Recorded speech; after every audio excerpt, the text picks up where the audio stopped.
कहानी की शुरुआत रात के समय से होती है। एक लड़की फोन पर बात कर रही होती है, तभी उसे एक टैक्सी नजर आती है। वह जल्दी से टैक्सी तक पहुंचने की कोशिश करती है, लेकिन उससे पहले ही कोई दूसरा व्यक्ति उसमें बैठ जाता है। टैक्सी न मिलने से दुखी होकर वह अकेले एक सुनसान सड़क पर चलना शुरू कर देती है। तभी एक वैन धीरे धीरे उसके पास आकर रुक जाती है, जिसकी खिड़की पहले से खुली होती है। वैन में बैठा आदमी, जिसका नाम डोस्की है, लड़की को लिफ्ट देने की पेशकश करता है। लड़की साफ साफ मना करती है और कहती है कि वह किसी अजनबी की गाड़ी में नहीं जाएगी, जिसे डोस्की नाराज हो जाता है। वह वैन से बाहर आता है और पीछे का दरवाजा खोल देता है। लड़की डरकर जल्दी दूर चली जाती है, मगर कुछ दूर जाकर देखती है कि वैन का पिछला दरवाजा अब भी खुला है। उसे अंदर से किसी की हल्की आवाज आती है जो मदद मांग रही होती है। परेशान होकर वह फिर से वैन के पास जाती है और अंदर झांकती है। उसे अंदर एक व्यक्ति नजर आता है जो बुरी तरह घायल होता है। तभी डोस्की वैन के दूसरी ओर से अचानक सामने आ जाता है। अब उसने अपने चेहरे पर मुखौटा लगा लिया था। वह लड़की को जबरदस्ती वैन में खींच लेता है और अंदर आते ही निर्दयता से उसकी हत्या कर देता है। थोड़ी देर में पुलिस वहां पहुंचती है। पुलिस डोस्की से पूछती है कि क्या उसने 911 पर फोन किया था। वह डरने का दिखावा करता है और हाँ में जवाब देता है। वह झूठ बोलता है कि उसने एक शव देखा और कहता है कि 3 विदेशी लोगों ने एक लड़की को चाकू मारकर भाग गए। वह बेबस बनने की कोशिश करता है और कहता है कि वह कुछ नहीं कर पाया। अब कहानी में दूसरी लड़की आती है, क्योंकि जो सुन या बोल नहीं सकती। वह एक कॉल सेंटर में सांकेतिक भाषा से लोगों की मदद करती है। वह अपनी मां को मैसेज करती है और कहती है कि वे छुट्टी के लिए जेजू द्वीप चलें। उस वक्त वह अपने ऑफिस के साथियों के साथ बैठी होती है। तभी एक असिस्टेंट आकर बताती है कि अब सबको क्लाइंट्स के साथ ड्रिंक पर जाना है। टीम झिझकती है क्योंकि यह उनके काम का हिस्सा नहीं है। मैनेजर आती है और सख्ती से कहती है कि क्लाइंट्स को खुश रखना भी उनका काम है। जब वह पूछती है कि कौन जाएगा, तो कियोंगी हाथ उठाती है। वह कहती है कि वह भी सबकी तरह समान कर्मचारी है और अपने साथ भेदभाव नहीं चाहती। उसे नहीं पता आगे क्या होगा, लेकिन वह खुश होकर सबके साथ जाने लगती है। पार्टी में क्लाइंट और उसके साथी उसके शरीर को लेकर मजाक करने लगते हैं। क्योंकि कियाएंगी बहरी है, वे सुन नहीं पाती हैं, तो वह बस मुस्कुराती रहती है। वह उन्हें गाली देती है, मगर वे लोग उसे समझ नहीं पाते और हंसते रहते हैं। अब कहानी एक और लड़की सोजोंग पर जाती है, जो एक ब्लाइंड डेट पर जाने की तैयारी कर रही है। उसका बड़ा भाई जोंग टैक उसे अपनी छोटी स्कर्ट बदलने और सही पैंट पहनने के लिए कहता है, जिससे सोजोंग नाराज हो जाती है। थोड़ी बहस के बाद वह दूसरी शॉर्ट्स पहन लेती है। फिर भी उसका भाई कहता है कि वह रात 9 बजे तक वापस आ जाए। भाई अपने मर चुके माता पिता की तस्वीर से बात करते हुए कहता है कि उनकी बेटी बहुत जिद्दी हो गई है। सोजंग कहती है कि वह 12 बजे लौटेगी, उससे पहले नहीं। वह सफेद हील्स पहनकर खुशी खुशी चली जाती है। दूसरी तरफ कियोंगी की मां को उसकी तनख्वाह मिलती है और वह बहुत खुश होती है। वह खुशी में कहती है कि अब वे जेजू द्वीप जाएंगे। उधर सोजोंग अपने भाई के मैसेज का जवाब देना बंद कर देती है, जिससे वह परेशान होने लगता है। उसका दोस्त मजाक में कहता है कि शायद वो अपनी डेट में व्यस्त है। यह सुनकर उसका भाई और घबरा जाता है। जैसे ही कियोंग अपने सहकर्मियों को छोड़ने के बाद अपनी मां के आने का इंतजार करती है, वह अपनी कार में एक अलर्ट देखती है। उसे महसूस होता है कि कोई पीछे से तेजी से आ रहा है। उसकी मां बहुत खुश होकर जल्दी जल्दी उसकी ओर आ रही होती है। वह अपनी मां को इशारे से समझाती है कि धीरे आओ और ध्यान से चले। उसकी मां, जो बहरी भी है, इसलिए कुछ भी नहीं सुन पा रही थी। एक बाइक बार बार उसके पास से गुजरती है, लेकिन हर बार वह किसी तरह बच जाती है। क्योंकि घबरा जाती है, अपनी मां को संकेतों से डांटती है और कहती है कि उसे इतनी जल्दी नहीं करनी चाहिए। वह सोचती है कि हादसा होते होते बच गया। मां बात को हल्के में लेती है और कहती है कि अब पैसे हैं तो चलो घूमने चलते हैं। क्योंकि गुस्से में कहती है कि बात पैसों की नहीं है। मां मजाक करती है कि वह अपनी सैलरी दिखाने के लिए भाग रही थी। दोनों मुस्कुरा देती हैं। उधर झोंग टैग घर आता है और देखता है कि उसकी सिस्टर सोजोंग अब तक नहीं लौटी है। अब उसे बहुत डर लगने लगता है, क्योंकि अपनी मां को घर के दरवाजे पर छोड़कर गाड़ी पार्क करने चली जाती है। उनका इलाका बहुत सुनसान होता है। उधर डोस्की पास में ही किसी और शिकार की तलाश कर रहा होता है। वह देखता है कि कियोंगी की मां अकेली खड़ी है और उसकी ओर आगे बढ़ता है। वह हमला करने ही वाला होता है, तभी उसे सोजोंग नजर आती है, जो घर की ओर जा रही थी। अब वह कियोंगी की मां को छोड़कर सोजोंग का पीछा करने लगता है। डोस्की अचानक सोजोंग पर हमला कर देता है। पार्किंग में कियाएंगी को जगह ढूंढने में मुश्किल होती है। आखिरकार वह गाड़ी पार्क करती है, लेकिन गलती से अपना फोन कार के अंदर ही छोड़ देती है। उसकी मां घर के पास खड़ी इंतजार करती है। उधर जोंग टेक बार बार फोन करता है, मगर सोजोंग फोन नहीं उठाती है। अंधेरी खाली सड़क उसे बेचैन कर देती है और वह भागना शुरू कर देता है। सिस्टर की तलाश में वह गलती से कियोंगी की मां से टकरा जाता है। वह उससे बात करने की कोशिश करता है, लेकिन फिर समझ जाता है कि वो बोल या सुन नहीं सकती। शर्मिंदा होकर वह माफी मांगता है और अपनी सिस्टर की तलाश जारी रखते हुए आगे बढ़ जाता है। उसी वक्त डोस्की लौटता है और देखता है कि कियोंगी वापस अपनी मां की ओर जा रही है। अपनी मां के पास लौटते हुए कियोंगी को गली में एक सफेद जूता दिखता है। कियांगी को एक बहुत धीमी और दर्द भरी आवाज सुनाई देती है। वह डरते हुए गली में जाती है और देखती है कि एक औरत जमीन पर पड़ी है और बुरी तरह जख्मी है। वह घायल औरत वास्तव में सोजोंग थी। उसके पेट में चाकू लगा हुआ था और बहुत खून बह रहा था। सोजोंग मदद मांगती है, लेकिन तभी डोस्की मास्क पहने वहां पहुंच जाता है। डोस्की अब कियांगी पर हमला करता है, लेकिन वह किसी तरह बच निकलती है और तेजी से पार्किंग की तरफ भागती है। डोस्की उसके पीछे पीछे दौड़ता है। कियांगी एक पार्किंग एरिया में पहुंचती है और बाहर निकलने का रास्ता ढूंढती है। दरवाजा बंद होता है और जब वह उसे खोलने की कोशिश करती है, जिसे आवाज आती है, जिससे डोस्की को पता चल जाता है कि वह वहां है। डोस्की उसे पकड़ने के लिए दौड़ता है, लेकिन कियांगी जल्दी से दरवाजा खोलकर अंदर जाती है और अपनी कार में छिप जाती है। वह फोन उठाकर मां को वीडियो कॉल करती है और इशारों से बताती है कि वे घर से बाहर न निकलें, वह जल्दी आ रही है। अचानक कार का कैमरा दिखाता है कि कोई उसके पीछे मौजूद है। वह शीशे में देखती है और डर जाती है, क्योंकि डोस्की उसकी कार में ही पीछे चाकू लेकर बैठा था। डोस्की शांति से कहता है कि गाड़ी चलाओ, क्योंकि तुम्हारी मां तुम्हारा इंतजार कर रही है। डर के मारे वह तेजी से एक्सीलेटर दबा देती है और कार दीवार से टकरा जाती है। डोस्की चोट खाकर हक्का बक्का रह जाता है और कियांगी तुरंत कार से बाहर निकलकर पूरी ताकत से अपनी मां की तरफ भागती है। डोस्की उसके पीछे दौड़ता है और कियांगी अपनी मां के पास पहुंचकर इमरजेंसी अलार्म बजाती है। सायरन की लाइटें चमकती हैं। पुलिस लाउडस्पीकर से पूछती है कि क्या हुआ, पर दोनों बहरी और गूंगी हैं, इसलिए जवाब नहीं दे पाती हैं। तभी डोस्की साफ सुथरे कपड़े पहनकर ऐसे आता है जैसे वह कोई शरीफ आदमी हो। माँ बेटी पहले डर जाती हैं, पर डोस्की मासूम बनकर कहता है कि वह अपनी लापता सिस्टर को ढूंढ रहा है। कियांगी सोचती है कि वह सच में घायल लड़की को ढूंढ रहा है और इशारों में बताती है कि उसने अभी अभी एक लड़की देखी है जो उसकी बहन के वर्णन से मेल खाती है कि सफेद हील्स वाली महिला घायल है और जिस पर एक नकाबपोश आदमी ने हमला किया था। डोस्की चिंता होने का नाटक करता है और पूछता है कि वह लड़की कहाँ है। कियांगी हाथ से दिशा बताती है कि लड़की उस तरफ थी। डोस्की उससे कहता है कि वह साथ चले ताकि वह उसे ठीक जगह दिखा सके। उसकी माँ डरती है, पर कियांगी कहती है कि उन्हें घायल लड़की की मदद करनी चाहिए। उसकी माँ मान जाती है और वे उसके पीछे पीछे चलते हैं, इस बात से अनजान कि वे उसके जाल में फंस रहे हैं। तभी पास में एक पुलिस की गाड़ी आकर रुकती है, जिसे डोस्की की योजना बिगड़ने लगती है। कियांगी इशारों से पुलिस को बताने की कोशिश करती है, पर पुलिस कहती है कि वे उसको जगह देख चुके हैं, वहां कुछ नहीं मिला। कियांगी बार बार कहती है कि उसने सच में घायल लड़की को देखा था, शायद पुलिस से गलती हुई है। पुलिस कैमरा देखती है, लेकिन कुछ नहीं दिखता, क्योंकि कुछ लड़कों ने चुपके से स्मोक करने के लिए कैमरा घुमा दिया था। कियांगी बहुत कोशिश करती है इशारों से बताने की, पर पुलिस उसे नहीं समझ पाती है। बाद में कियांगी, उसकी माँ और डोस्की लिफ्ट से नीचे उतरते हैं। माँ को डोस्की पर शक होता है, लेकिन कियांगी समझाती है कि शायद उसे लगता होगा वे इशारों से बात कर रहे हैं, इसलिए घूर रहा है। डोस्की झूठ बोलता है कि वो घायल लड़की उसकी सिस्टर नहीं थी, पर माँ बेटी को ठीक से समझ नहीं आता है। वह जल्दी से दिखावा करता है कि उसे अभी अभी एक संदेश मिला है जिसमें लिखा है कि उसकी सिस्टर ठीक है। कियांगी थोड़ी राहत महसूस करती है और माँ को बताती है कि उसकी सिस्टर बच गई। तीनों पुलिस थाने पहुंचते हैं। वहां कियांगी पुलिस को बताती है कि घायल लड़की ने पीला ब्लाउज और सफेद हील्स पहनी हुई थी। पुलिस पूछती है कि क्या उसने हमलावर का चेहरा देखा। कियांगी बताती है कि उस आदमी ने काली जीन्स और मास्क पहना हुआ था। डोस्की बीच में बोलने लगता है, पर पुलिस कहती है तुम्हारी बारी आने पर बोलना। एक बुजुर्ग व्यक्ति, जिसे डोस्की की ऊंची आवाज बुरी लगती है और वे उसे चुप रहने के लिए कहता है। बूढ़ा आदमी बड़बड़ाता है कि डोस्की बदतमीज है, शायद उसके माता पिता ने उसकी अच्छी परवरिश नहीं की है। बुजुर्ग आदमी ने अचानक डोस्की पर हमला कर देता है और उसे जमीन पर गिरा देता है। दोनों में मारपीट होती है और डोस्की का फोन जमीन पर गिर जाता है। कियांगी की माँ फोन उठाती है और देखती है, स्क्रीन पर एक लड़की की फोटो है। डोस्की तुरंत जाकर माँ के हाथ से फोन छीन लेता है। पुलिस बुजुर्ग आदमी को शांत कराने के लिए कमरे से बाहर भेज देती है।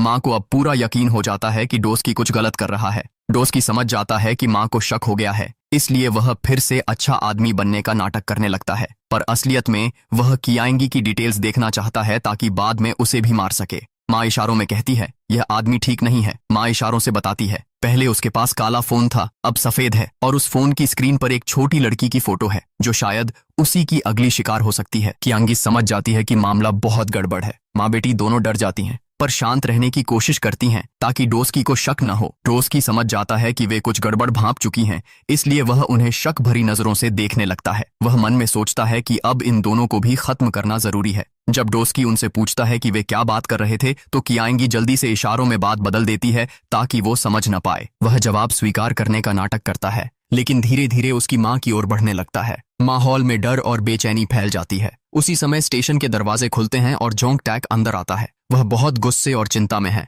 वह ऊंची आवाज में पुलिस को बताता है कि उसकी सिस्टर अब उसकी किसी भी कॉल का जवाब नहीं दे रही है। पुलिस उसे समझाती है कि अभी कुछ ही घंटे हुए हैं, इसलिए वे अभी आधिकारिक रूप से कोई कार्रवाई नहीं कर सकते हैं। वह बताता है कि उसकी सिस्टर ने पहले फोन पर कहा था कि वह इसी इलाके में है, उसे यकीन है कि उसके साथ कुछ बुरा हुआ है। जोंग टैक बताता है कि आखिरी बार फोन पर उसकी सिस्टर ने कहा था कि उसने सफेद हील्स और पीला ब्लाउज पहना हुआ है। यह सुनकर पुलिस वाले हैरान हो गए। वे एक दूसरे की तरफ देखते हैं और कहते हैं कि पहले से एक केस चल रहा है जिसमें ठीक ऐसे कपड़े पहने व्यक्ति का जिक्र है। स्थिति की गंभीरता समझकर जोंग टैक फौरन मोबाइल निकालता है और अपनी सिस्टर की फोटो दिखाता है। कियांगी फोटो को ध्यान से देखती है और पक्के तौर पर सिर हिलाती है। उसे पता चलता है कि यह वही लड़की है जिसे उसने पहले घायल और खून में सनी हुई हालत में देखा था। अचानक वही बुजुर्ग व्यक्ति फिर से थाने में आता है। वह बुजुर्ग आदमी अब भी गुस्से में है और डोस्की पर हमला करना चाहता है, पर वहां का एक पुलिसकर्मी उसे रोककर बाहर ले जाता है ताकि कोई झगड़ा ना हो। उसी बीच डोस्की मौके का फायदा उठाकर कियोंगी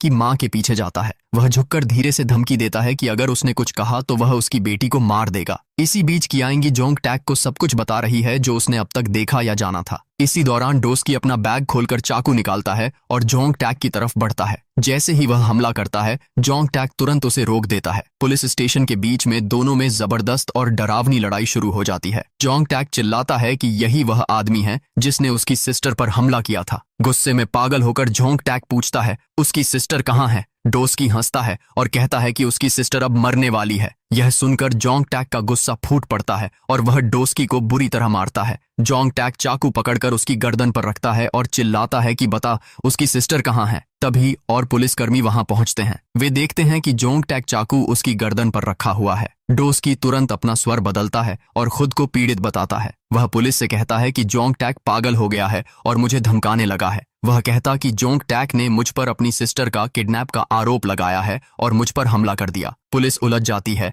उन्हें पता नहीं चलता कौन सच बोल रहा है। जोंग टैक बहुत कोशिश करता है समझाने की, पर उसके गुस्से और बेचैनी से पुलिस उसकी बात नहीं समझ पाती है। पुलिस मजबूर होकर उसे टेजर से झटका देकर काबू में कर लेती है।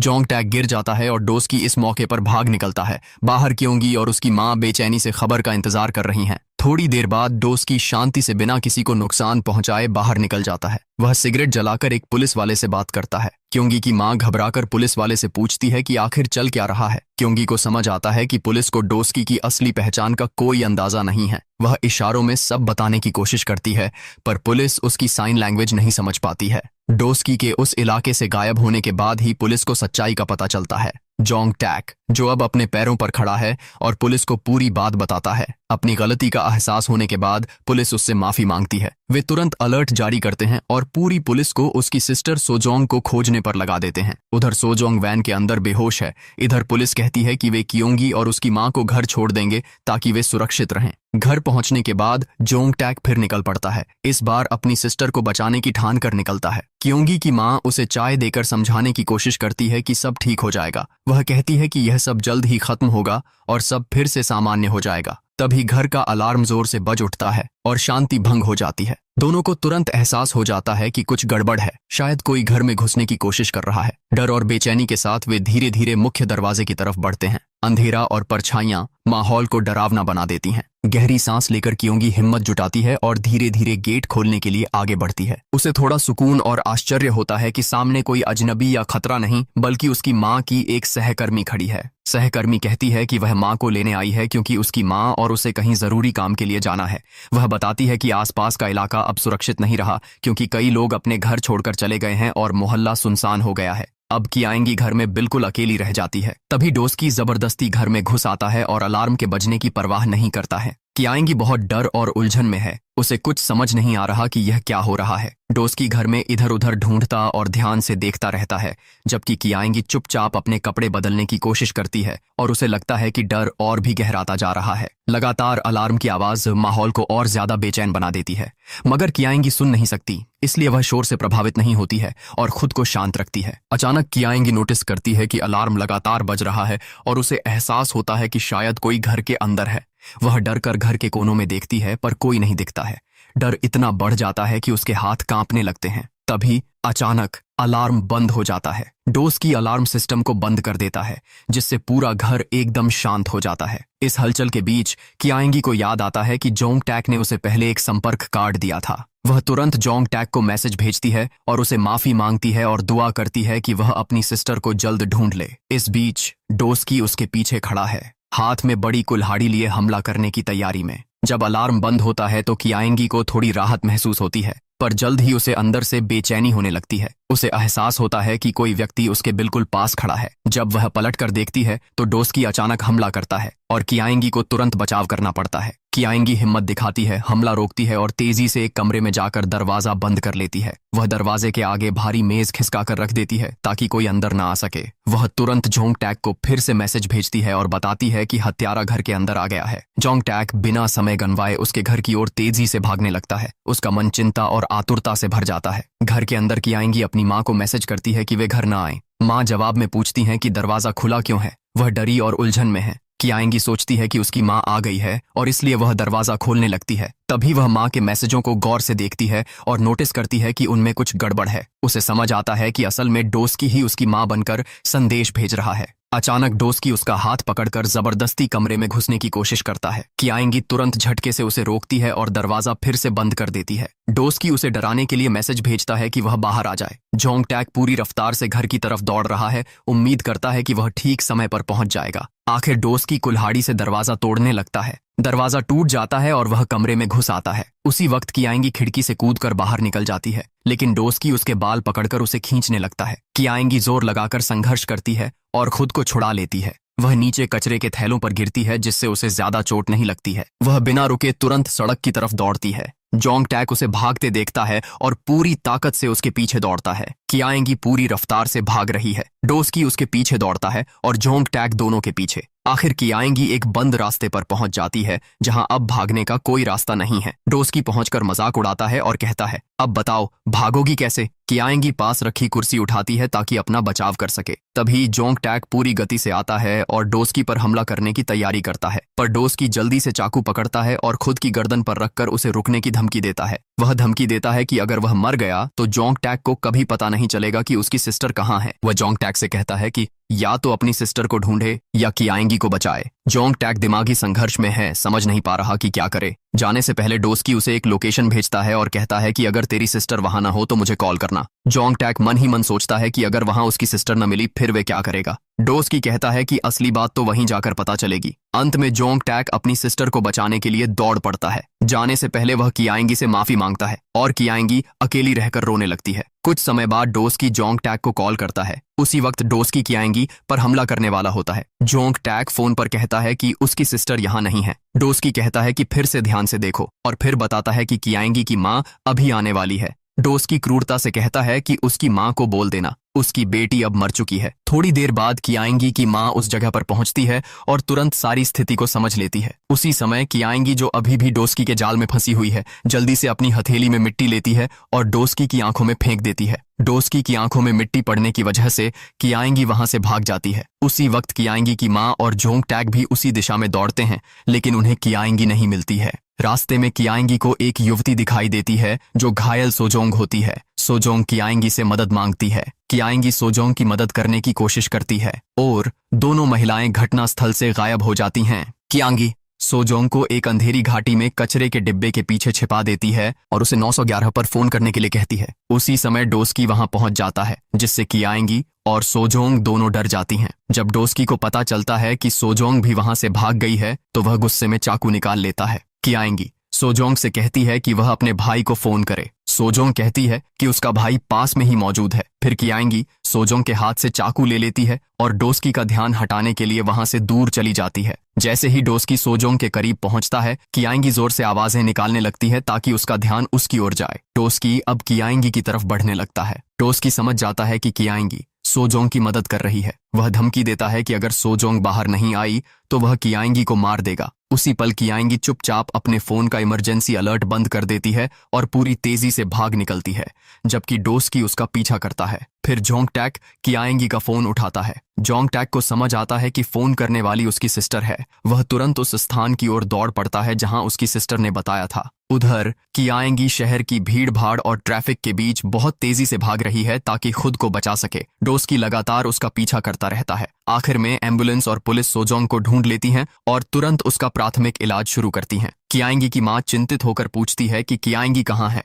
सोजोंग बताती है कि कियांगी सिर्फ उसकी सुरक्षा के लिए शहर गई थी और अब उसे बहुत दुख और पछतावा हो रहा है। जोंगटैक और कियांगी की मां कियांगी को बचाने के लिए तुरंत शहर की तरफ दौड़ पड़ते हैं। कियांगी शहर में लोगों से पागलों की तरह मदद मांगती है और अपनी हालत समझाने की कोशिश करती है, लेकिन कोई भी उसकी बात नहीं समझता है। सभी लोग उसे एक पागल लड़की समझते हैं। डर और घबराहट में कियांगी एक चाकू निकाल लेती है और लोगों को चेतावनी देती है कि एक डोस्की नाम का आदमी उसे मारना चाहता है, लेकिन लोग उससे डरने लगते हैं क्योंकि उसके हाथ में चाकू होता है। डोस्की चालाकी से उसका भाई बनने का नाटक करता है और सबको कहता है कि कियांगी दिमागी रूप से ठीक नहीं है। जब सबका ध्यान कहीं और होता है तो कियांगी मौका देखकर भाग जाती है। डोस्की उसका पीछा करता है मगर कुछ देर बाद उसे खो देता है। थोड़ी देर बाद कुछ सैनिक आते हैं और बताते हैं कि उन्हें मालूम है कि वह अपनी सिस्टर को ढूंढ रहा है। सैनिक कियांगी को वापस डोस्की को लौटा देते हैं और बताते हैं कि उन्हें वह रास्ते में भटकती मिली थी। साथ ही वे उसका तेजधार चाकू भी उसे सौंप देते हैं। डोस्की उन सैनिकों का धन्यवाद करता है। कियांगी दुखी होकर कहती है कि शहर में कोई भी उसे समझने वाला नहीं है। कियांगी कहती है कि वह मरना नहीं चाहती है। वह चाहती है कि वह अपनी मां के साथ दुनिया घूमे, किसी अच्छे व्यक्ति से शादी करे और बच्चे पैदा करे, यानी सामान्य जीवन जिए। कियांगी इशारों से डोस्की से विनती करती है कि वह उसे न मारे, लेकिन डोस्की उसकी सांकेतिक भाषा को समझ नहीं पाता है। आखिरकार डोस्की उसे पकड़कर एक अंधेरी और सुनसान गली में घसीट कर ले जाता है। जैसे ही डोस्की उस पर हमला करने लगता है, पीछे से जोंगटैक अचानक आकर डोस्की पर हमला कर देता है। जोंगटैक और डोस्की के बीच बहुत जोरदार लड़ाई शुरू हो जाती है। जोंगटैक जल्दी ही डोस्की पर हावी हो जाता है और उसे बेहोश कर देता है। जोंगटैक कियांगी से माफी मांगता है और कियांगी उससे अपनी सिस्टर के बारे में पूछती है। जोंगटैक उसे बताता है कि उसकी सिस्टर अस्पताल में है। वह यह भी बताता है कि उसकी मां भी अस्पताल में है और वह कियांगी से मिलना चाहती है। लेकिन तभी डोस्की होश में आ जाता है और जोंगटैक के सिर पर वार करता है, जिससे वह गिर जाता है। डोस्की जमीन पर पड़े जोंगटैक को मारने लगता है। कियांगी पास पड़ा चाकू उठा लेती है। डोस्की हंसते हुए उसका मजाक उड़ाता है और पूछता है कि क्या उसे चाकू चलाना भी आता है। उसी समय जोंगटैक फिर से खड़ा हो जाता है। डोस्की कहता है कि आज किसी न किसी की मौत जरूर होगी और वह कियांगी की मां को मारने का फैसला करता है। फिर वह वहां से भाग जाता है। उधर कियांगी की मां अपनी बेटी को ढूंढ रही होती है। वह दूर से डोस्की को देखती है, उसकी तरफ दौड़ती है और उससे अपनी बेटी का पता पूछने लगती है। डोस्की एक दिशा दिखाते हुए कहता है कि कियांगी वहीं पर है। मां को बेचैनी होती है और उसे लगता है कि डोस्की झूठ बोल रहा है। दूर से कियांगी अपनी मां को डोस्की से बात करते हुए देखती है। वह तेजी से दौड़कर आती है और डोस्की के पेट में चाकू मार देती है। फिर वह अपनी मां की तरफ इशारा करती है, जैसे कह रही हो कि अब वह खुद सब खत्म कर देगी। डोस्की कियांगी से कहता है कि उसे सच में विश्वास है कि वह उसे रोक सकती है। वह व्यंग्य में पूछता है कि क्या उसे चाकू चलाना आता भी है, क्योंकि वह निशाना चूक गई थी और उसका खुद का हाथ घायल हो गया था। लेकिन कियांगी उसका हाथ पकड़कर खुद अपने पेट में चाकू घुसा लेती है। जब उसका खून बहने लगता है तो उसे एहसास होता है कि उसने उसे जानबूझकर नहीं मारा था।